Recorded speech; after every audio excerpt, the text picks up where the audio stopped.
ನಿಮ್ಮ ಪರಿಚಯ ಮಾಡ್ಕೊಳ್ಳಿ. ನನ್ನ ಹೆಸರು ಡಾಕ್ಟರ್ ಮೋಹನ್ ಅಂತ. ನಮ್ಮ ತಂದೆ ಹೆಸರು ಬರೀ ಸುರೇಶ್ ಆಯ್ತು. ಯಾವರು ಸರ್? ನಮ್ದು ಕನಗನಹಳ್ಳಿ, ತಿಪ್ಪೂರು ಕಸ್ಬಾ ಹೋಬಳಿ, ತಿಪ್ಪೂರು ಪಕ್ಕ ಕನಗನಹಳ್ಳಿ, ಕ್ಯಾನಗರ ತಾಲೂಕು. ಇಲ್ಲಿಂದ ಚಂದಗಾಲಿಂದ ಒಂದು 10 ಕಿಲೋಮೀಟರ್ ಆಗುತ್ತೆ. ನಾವು ನಮ್ಮ ತಂದೆಯವರು ರೈತರು.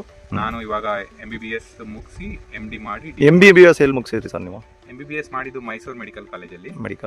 ಮತ್ತೆ 11th 12th ಸ್ಟ್ಯಾಂಡರ್ಡ್ ಓದಿದ್ದು ರಾಮಕೃಷ್ಣ ವಿದ್ಯಾಶಾಲೆ. ಸರ್ MD ಎಲ್ಲ? MD ಮಾಡಿದ್ದು ಉತ್ತರಾಖಂಡಲ್ಲಿ, ಏಮ್ಸ್ ಋಷಿಕೇಶ್ ಉತ್ತರಾಖಂಡಲ್ಲಿ. ಆಮೇಲೆ DM ಮಾಡಿದ್ದು ಬನಾರಸ್ ಹಿಂದೂ ಯೂನಿವರ್ಸಿಟಿ ವಾರಣಾಸಿಲಿ.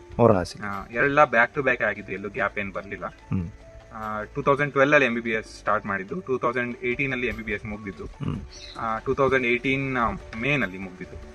ಆಮೇಲೆ 2019 ಜಾನ್ವರಿಯಿಂದ MD ಸ್ಟಾರ್ಟ್ ಮಾಡಿದ್ದು. 2021 ಏಮ್ಸ್ ಋಷಿಕೇಶ್ ಅಲ್ಲಿ ಮಾಡಿದ್ದು. ಏಮ್ಸ್ ಡೆಲ್ಲಿ ಕೂಡ ಹೋಗ್ಬೇಕು ಅಂತ ಅನ್ಕೊಂಡಿದ್ವಿ. ಸಂಭಾವ್ ಅಲ್ಲಿ ಸಿಗದೆ ಇರೋದ್ ಕಾರಣ ನೆಕ್ಸ್ಟ್ ಬೆಸ್ಟ್ ಏಮ್ಸ್ ಋಷಿಕೇಶ್ ಹೋದ್ವಿ. ಏಮ್ಸ್ ಋಷಿಕೇಶ್ 3 ವರ್ಷ ತುಂಬಾ ಚೆನ್ನಾಗಿತ್ತು. ಕೋವಿಡ್ ಬಂದಿತ್ತು, ಕೋವಿಡ್ ಮ್ಯಾನೇಜ್ ಮಾಡಿದ್ವಿ. ಅದಾದ್ಮೇಲೆ ಏಮ್ಸ್ 2021 ಅಲ್ಲಿ ಪಾಸ್ ಔಟ್ ಆಯ್ತು. 22 ಅಲ್ಲಿ ಏಮ್ಸ್ ಭೋಪಾಲ್ ಅಲ್ಲಿ ಅಲ್ಲಿಂದನೇ ಡೆಪ್ಯುಟೇಷನ್ ಮೇಲೆ SRC ಫಾರ್ ಜಾಯ್ನ್ ಆಗಿದ್ದೆ. ಅದಾದ್ಮೇಲಿಂದ ಇವಾಗ ಅದ್ರ ಮತ್ತೆ ನೀಟ್ SS ಎಕ್ಸಾಮ್ ಬರೆದು ಒಂದು 6 ಮಂತ್ಸ್ ಆರ್ 8 ಮಂತ್ಸ್ ಗ್ಯಾಪ್ ಅಲ್ಲಿ ಮತ್ತೆ DM ಸಿಕ್ತು. ವಾರಣಾಸಿ ಸಿಕ್ತು. ನನಗೆ ನಾರ್ತ್ ಇಂಡಿಯಾದಲ್ಲಿ ಸ್ವಲ್ಪ ಜಾಸ್ತಿ, ನಾನು ಆಲ್ರೆಡಿ 3 ವರ್ಷ ಸ್ಟೇ ಮಾಡಿರೋದ್ರಿಂದ, ಉತ್ತರಾಖಂಡ್ ಅಂಡ್ ಉತ್ತರ ಪ್ರದೇಶ ಜನಗಳೆಲ್ಲ ಹೆಂಗಿರ್ತಾರೆ ಅಂತ ನನಗೆ ಗೊತ್ತಿರೋದ್ರಿಂದ ಐ ವಾಸ್ ಕಂಫರ್ಟೇಬಲ್. ನಾನು ವಾರಣಾಸಿಲಿ ಜಾಯ್ನ್ ಆದೆ. ನಂದು DM ಸ್ಟಾರ್ಟ್ ಆಗಿದ್ದು 2023ಲಿ. ಇವಾಗ 2025 ಮುಗಿದಿದೆ. ಇವಾಗ ಹೊರಗಡೆ ಪ್ರಾಕ್ಟೀಸ್ ಮಾಡ್ತಾ ಇದ್ದೀನಿ ನಾರ್ಮಲಿ. ಇವಾಗ ಒಂದು 2 ಮಂತ್ಸ್ ಮುಗಿದಿದೆ ಆಕ್ಚುಲಿ ಅಷ್ಟೇ. ಇವಾಗ ಶಿವಮೊಗ್ಗದಲ್ಲಿ ಇದ್ದೀನಿ. ಶಿವಮೊಗ್ಗದಲ್ಲಿ ನಾರ್ಮಲ್ ಪ್ರಾಕ್ಟೀಸ್ ಮಾಡ್ತಾ ಇದ್ದೀನಿ. ಇತ್ತೀಚೆಗೆ ಮ್ಯಾರೇಜ್ ಆಗ್ತು ಅಂತ ಕೇಳ್ಪಟ್ಟ ಸರ್? ಮದ್ವೆನೂ ಆಯ್ತು. ಮದ್ವೆ ಆಗಿದ್ದು ಮಂಡ್ಯದಲ್ಲಿ.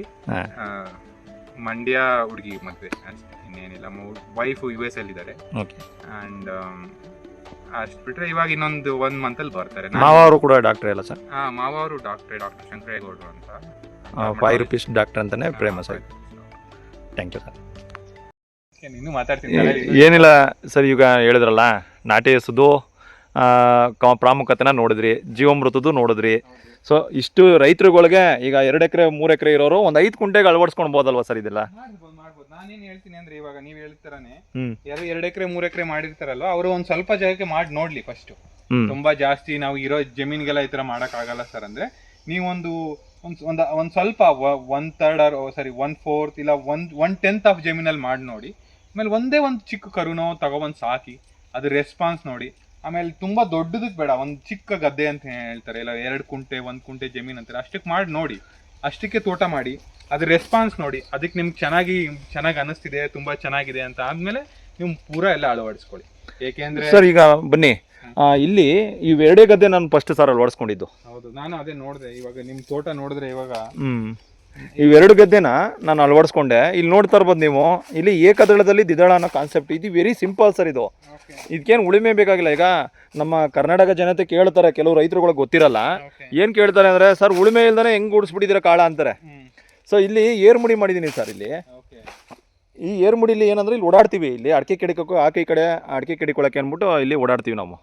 ಸೊ ಇಲ್ಲಿನ ಮಣ್ಣ ಕಾಳು ಎರ್ಸ್ಬಿಟ್ಟು ಒಂಚೂರು ಎತ್ತಿ ಆ ಕಡೆಗೆ ಎಸ್ಕೋಬೋದು.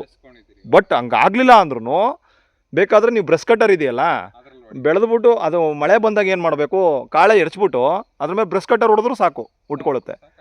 ಈಗ ಅನ್ನಕ್ಕೆ ಸಾಂಬಾರು ಎಷ್ಟಾಗ್ತೀವಿ ಅಷ್ಟೇ, 2 ಈಕ್ವಾಲಿಟಿಗೆ ಮರ ಗಿಡಗಳು. ಈ 2 ಗದ್ದೆಲಿ ನಾನು 12 ಕ್ವಿಂಟಲ್ ಅಡಿಕೆ ಕೆಡಗಿದ್ದೀನಿ ನೋಡಿ. ಈಗ ಮರ ಎಷ್ಟು ದಪ್ಪ ಇದೆ, ಇದು ಒಂದು ಕೈಗೆ ಬರಲ್ಲ ಇದು. ಆಮೇಲೆ ಮೇಲ್ಗಡೆ ನೋಡಿ ಹೆಂಗೆ ಉಂಬಳೆ ಕಚ್ಚಿದೆ, ಎಷ್ಟೊಂದು ಜಾಸ್ತಿ ಇದೆ ಇದು. ಅಂದ್ರೆ ಹೂಗಳು ಬೀಳುತ್ತವೆ ಇವಾಗ, ಅದಕ್ಕೆ ಅಷ್ಟೊಂದು ಜಾಸ್ತಿ ಹೂ ಕಚ್ಚಿದೆ ಇವಾಗ. ಅದಕ್ಕೆ ಅಡಿಕೆ ಎಲ್ಲರೂ ಬೆಳಿತಿದ್ದಾರೆ, ತುಂಬಾ ಎಕರೆ ಗಟ್ಲೆ ಕರೆಕ್ಟ್ ಆಗಿ ಬೆಳಿತಿಲ್ಲ. 1 ಎಕರೆಲ್ಲೇ 3 ಎಕರೆ ಅಷ್ಟು. ನಾನು ಹೇಳ್ತಾ ಇಲ್ಲ ಸರ್, ನಾನು ಚಾಲೆಂಜ್ ಮಾಡಿದ್ದೀನಿ. ಇನ್ನು 5 ವರ್ಷದಲ್ಲಿ ಕರ್ನಾಟಕ ಜನತೆ ಈ ತೋಟನ ತಿರುಗಿ ನೋಡ್ಬೇಕಂಗೆ ಮಾಡಲಿಲ್ಲ ಅಂದ್ರೆ, ನಿಮ್ಮ ಹಳ್ಳಿ ಮಧು ಯೂಟ್ಯೂಬ್ ಚಾನಲ್ ಮಧು ಕುಮಾರೇ ಅಲ್ಲ. ತುಂಬಾ ಪರಿಶ್ರಮ ಇದೆ, ಬಟ್ ತಾಳ್ಮೆ ಇರಬೇಕು. ಈ ಕೃಷಿಗೆ ಅತ್ಯಂತ ತಾಳ್ಮೆ ಯಾರಿರ್ತಾರೆ ಅವ್ರು ಅಗ್ರಸ್ಥಾನಕ್ಕೆ ಹೋಗ್ತಾರೆ ಈ ಕೃಷಿಲಿ. ನಾವು ಅದೇ ಈಗ ಅಂತಿದ್ವಿ ಎಲ್ರಿಗೂ, ತುಂಬಾ ಅಳವಡಿಸ್ಕೊಳ್ಳೋಕೆ ತುಂಬಾ ಹಿಂಸೆ ಏನಾದ್ರು ಅನ್ಸಿದ್ರೆ ಚಿಕ್ಕದಾಗಿ ಮಾಡಿ ಫಸ್ಟ್, ಆಮೇಲೆ ದೊಡ್ಡದಾಗಿ ಬೆಳೆಸ್ಕೊಳ್ಳಿ. ಥ್ಯಾಂಕ್ ಯು ಸರ್, ತುಂಬಾ ಒಳ್ಳೆ ಮಾತು ಹೇಳಿದಿರಾ. ನನ್ನ ಮಾತು ಕೊನೆಯಲ್ಲಿ ಇದೆ, ಒಂದೇ ಸರಿ ಜೀವನದಲ್ಲಿ ನೀವು ತೋಟ ಮಾಡೋದು. ಆಕ್ಚುಲಿ ಒಂದ್ಸರಿ ಮರ ಬೆಳೆದ್ಮೇಲೆ, ಈಗ ನಾವು ನೋಡಿ ಬೇಜಾರಾಗಿ ನಿಮ್ ತೋಟ ನೋಡಕ್ ಬಂದಿದೀವಿ, ಹೆಂಗ್ ಮಾಡಿದಿರಾ ತೋಟನ ಹೆಂಗಿದೆ ಅಂತ. ಹಂಗೆ ಯಾರು ಹಂಗ್ ಮಾಡ್ಕೊಬೇಡಿ. ಒಂದೇ ಸರಿ ತೋಟ ಮಾಡೋಕ್ಕಾಗೋದು. ಒಂದ್ಸರಿ ತೋಟ ಮಾಡಿದ್ರೆ ನಿಮ್ಮ ಮಕ್ಕಳು ನಿಮ್ಮ ಮೊಮ್ಮಕ್ಕಳುವರೆಗೂ ತೋಟ ಇರುತ್ತೆ ನಿಮ್ಮ ಜಮೀನಲ್ಲಿ. ಇದ್ರ ವಿಶೇಷತೆ ಏನಂದ್ರೆ ಸರ್, ನಮ್ಮ ಮಗು ಈಗ ಅವನಿಗೆ 3-4 ವರ್ಷ ಆಯುಷ್ ಅಂತ ಅವನ ಹೆಸರು. ಅವನಿಗೆ ತಲೆ ಕೆರ್ಕೊಂಡು ಹೋಗಿ ಗೊಬ್ಬರದ ಅಂಗಡಿಲಿ ನಿಂತ್ಕೊಳ್ಳೋಂಥ ಅವಶ್ಯಕತೆ ಇಲ್ಲ. ಕೊಡಕೆ ಗೊಬ್ಬರ ತಂದಾಕಬೇಕು, ಎಲ್ಲೂ ಕೊಡಕೆ ಗೊಬ್ಬರ ಸಿಗ್ತಾಯಿಲ್ಲ ಅಂತ ಹುಡ್ಕೋಂಥ ಅವಶ್ಯಕತೆ ಇಲ್ಲ. ಕೇವಲ ಒಂದು ನಾಟಿ ಹಸು ಜೀವಾಮೃತ ಬಿದ್ದು ಒಂದು 20 ವರ್ಷ 25 ವರ್ಷ ನಾನು ಜೀವಾಮೃತ ಬಿಟ್ರೆ ಸೈಕಲಿಂಗ್ ಪ್ರೊಸೆಸ್ ಇಲ್ಲೇ ಸ್ಟಾರ್ಟ್ ಆಗಿರುತ್ತೆ. ಯಾವುದೇ ಗೊಬ್ಬರಗಳು ಆಗ್ತಿಲ್ಲ ಅಂದರೂ ತಲೆ ಕೆಡ್ಸ್ಕೊಳಂಗಿಲ್ಲ. ಆಗ ಅದ್ರ ಪಾಡ ಅದು ದುಡ್ಕೊಂಡು ಹೋಗ್ತಾ ಇರುತ್ತೆ. ಫ್ರೀಯಾಗಿ ಕಾಸ್ಟಾಗಿ ಅವನು ಇಳುವರಿ ತೊಗೊಂಡು ಹೋಗ್ಬೋದು ಅಷ್ಟೇ. ನೋಡಿ, ನೀವು ಹೇಳ್ತೀರಾ ಉತ್ತಿಲ್ಲ ನೀವು ಅಂತ, ಆದರೂ ನಿಮ್ಮ ನೆಲ ತುಂಬ ಸಾಫ್ಟ್ ಇದೆ. ಹ್ಞೂ, ಎಷ್ಟು ಸಾಫ್ಟ್ ಇದೆ ಅಂದರೆ ನಾವು ತುಂಬ ಉಳಿಸ್ತಿದ್ವಿ ಆ್ಯಕ್ಚುಲಿ. ಓಕೆ, ಉಳಿಸಿರೋದ್ರಿಂದ ಪ್ರಾಬ್ಲಮ್ ಆಗ್ತಿತ್ತು. ಅದರಲ್ಲೇ ಹೇಳ್ತಿರ್ತಾರಲ್ಲ ಅಡಿಕೆ ಗಿಡಗಳನ್ನ ಜಾಸ್ತಿ ಉಳಿಸ್ಬಾರ್ದು ಅಂತ. ಸರ್ ಈಗ ಏನು ನೋಡ್ತಾ ಇದ್ದೀರಾ, ಒಂದು ಸ್ವಲ್ಪ ಮಣ್ಣೆಲ್ಲ ಕಾಣ್ತಾ ಐತೆ. ಬಟ್ ಈ ಮೈಕ್ರೋ ಫ್ಲಿಂಕರ್ ಮಾಡ್ಸೋಕ್ಕೋಸ್ಕರ ನಾನು ಒಂದು ಸ್ವಲ್ಪ ಮಣ್ಣನ್ನ ಡಿಸ್ಟರ್ಬ್ ಮಾಡಿಬಿಟ್ಟೆ. ಮೊದಲು ಏನಾದ್ರು ಬಂದಿದ್ರೆ ನೀವು ಒಂದು ವರ್ಷ ಇನ್ನೊಂದು 6 ತಿಂಗಳು ಹಿಂದೆ ಬಂದಿದ್ರೆ ನಿಮಗೆ ಒಂದು ಕಾಳು ಮಣ್ಣು ಕಾಣ್ತಿರಲಿಲ್ಲ ಕಣ್ಣಲ್ಲಿ ನೋಡೋಕ್ಕೆ, ಅಷ್ಟು ಮುಚ್ಚಿಗೆ ಇರ್ತಿತ್ತು. ಬಟ್ ಈಗ ನಾನು ಈ ತೆಗಿಸ್ಬೇಕಾಯ್ತಲ್ಲ ಪೈಪ್ ಉಣಕ್ಕೆ, ಸೊ ಆ ಉದ್ದೇಶದಿಂದ ಇಲ್ಲಿ ಮಣ್ಣು ಕಾಣ್ತಿದೆ. ಇಲ್ಲ ಅಂದರೆ ನಿಮ್ಮ ಕಣ್ಣಿಗೆ ಎಲ್ಲೂ ಕೂಡ ಮಣ್ಣು ಕಾಣ್ತಿರ್ಲಿಲ್ಲ. ಅಷ್ಟು ಕ್ಲೀನಾಗಿ ಮುದ್ದಿಕೆ ಮಾಡಿದೆ ನಾನು. ಚೆನ್ನಾಗಿದೆ, ತುಂಬ ಚೆನ್ನಾಗಿದೆ. ಅದನ್ನೇ ಹೇಳ್ತಿದ್ದೀನಿ ಈಗ. ಆಮೇಲೆ ಇವತ್ತಿನ ರೈತರು ಏನು ಮಾಡ್ತಾರೆ ಸರ್, ಇದೆಲ್ಲ ತಗೊಂಡೋಗಿ ಬೆಂಕಿ ಹಾಕ್ಬಿಡ್ತಾರೆ. ನಾನು ಇನ್ನೊಂದು ಹೇಳಕ್ ಇಷ್ಟಪಡ್ತೀನಿ, ರೈತರುಗಳು ಯಾವತ್ತು ಏನೇ ಆದ್ರೂ ಅವ್ರ ಗದ್ದೆಯಲ್ಲಿ ಬೆಳೆದಂತ ಯಾವ ಕಸನೂ ಬೆಂಕಿಗೆ ಹಾಕ್ಬಾರ್ದು. ಏನೇ ಆಗ್ಲಿ, ಅದು ಎಷ್ಟೊಂದು ಜನ ಬೆಂಕಿ ಎಲ್ಲ ಸುಟ್ಟಾಕ್ತಾರೆ, ಅದರಿಂದ ಕ್ಲೈಮೇಟ್ ಪೊಲ್ಯೂಷನ್ ಇದೆಲ್ಲ ಆಗುತ್ತೆ. ನಾವು ಹೇಳೋದೇನಂದ್ರೆ ನಿಮ್ಮ ಜಮೀನಿಗೆ ಬೆಸ್ಟ್ ಫುಡ್ಡೇ ಅದು ಆ್ಯಕ್ಚುಲಿ. ಅಂತ ವೇಸ್ಟ್ನೆಲ್ಲಾನು ನೀವು ಕರೆಕ್ಟಾಗಿ ಫರ್ಮೆಂಟ್ ಮಾಡಿ ಹಾಕಿದ್ರೆ ಇನ್ಯಾವ ಗೊಬ್ಬರ ಬೇಕು ನಿಮಗೆ?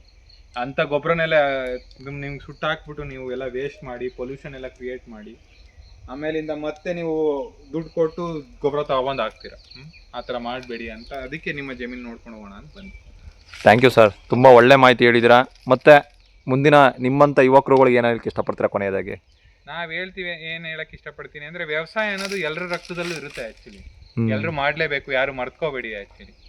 ನಿಮ್ಮ ಮಕ್ಕಳು ಈಗ ನಾವೇ ಮಾಡಲಿಲ್ಲ ಅಂದರೆ ನನಗೇನು ಅನಿಸುತ್ತೆ ಅಂದರೆ, ನಮ್ಮ ತಂದೆ ರೈತರು, ನಮ್ಮ ಮಕ್ಕಳು ನಾವು ಡಾಕ್ಟರ್ ಆಗಿರೋದ್ರಿಂದ ನಮ್ಮ ಮಕ್ಕಳು ಯಾರು ಇನ್ನೂ ವ್ಯವಸಾಯ ಮಾಡೋದಿಲ್ಲ, ಹಂಗಾಗ್ಬಿಡುತ್ತೆ. ಅದಕ್ಕೋಸ್ಕರ ಅವರು ವ್ಯವಸಾಯ ಕಲಿಬೇಕು. ಅವ್ರಿಗೂ ಮಣ್ಣಿನ ಕತ್ತೆ ವಾಸನೆ, ಮಣ್ಣಿನ ಬಗ್ಗೆ ತಿಳ್ಕೊಬೇಕು. ಎಷ್ಟು ಕಷ್ಟಪಟ್ಟು ಬೆಳೀತಾರೆ, ರೈತರುಗಳ ಕಷ್ಟದ ಬಗ್ಗೆ ಗೊತ್ತಾಗಬೇಕು. ಅದಕ್ಕೋಸ್ಕರ ನಾನು ಟೈಮ್ ಸಿಕ್ತಾಗೆಲ್ಲ ವ್ಯವಸಾಯದ ಬಗ್ಗೆ ಮಾಡ್ತಿರ್ತೀನಿ. ನಾನು ಇದೊಂದೇ ಹೇಳಕ್ಕೆ ಬರ್ತೀನಿ, ಎಲ್ಲರೂ ರೈತರು ಯಾರ್ಯಾರು ಇರ್ತಾರೆ, ಯಾರ್ಯಾರು ಅಫಿಷಿಯಲ್ಸ್ ಆದರೂ ಅಷ್ಟೇ, ನಿಮ್ಮ ಹಳ್ಳಿಗಳಿಗೆ ಊರುಗಳಿಗೆ ಹೋಗಿ ವ್ಯವಸಾಯ ಬಗ್ಗೆ ನೋಡಿ.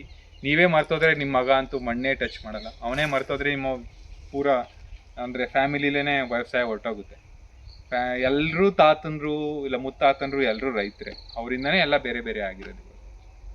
ಅದ್ಭುತವಾದ ಮಾತು ಹೇಳಿದ್ರಿ ಸರ್. ನಮ್ಮ ಪರಂಪರೆ ಉಳಿಬೇಕು, ಮತ್ತು ನಮ್ಮ ಯುವಕರುಗಳು ಆ ದಿಟ್ಟಿನಲ್ಲಿ ಜಮೀನಿಗೆ ಹೋಗಿ ತಮ್ಮ ಹತ್ರ ಇರೋವಂಥ ಗದ್ದೆಗಳನ್ನ ಮರ್ತ್ಕೋಬೇಡಿ, ಅದ್ರ ಬಗ್ಗೆ ಯೋಚನೆ ಮಾಡಿ, ಮತ್ತು ಅದ್ರ ಬಗ್ಗೆ ವ್ಯವಸಾಯದ ಬಗ್ಗೆ ಕಾಳಜಿ ವಹಿಸಿ, ನಾಟಿ ಹಸು ಬಗ್ಗೆನೂ ಕಾಳಜಿ ವಹಿಸಿ ಅಂತ ಸಿಂಪಲಾಗಿ ಸ್ವಚ್ಛವಾಗಿ ಅರ್ಥ ಆಗಂಗೆ ಹೇಳಿದ್ದೀರಾ.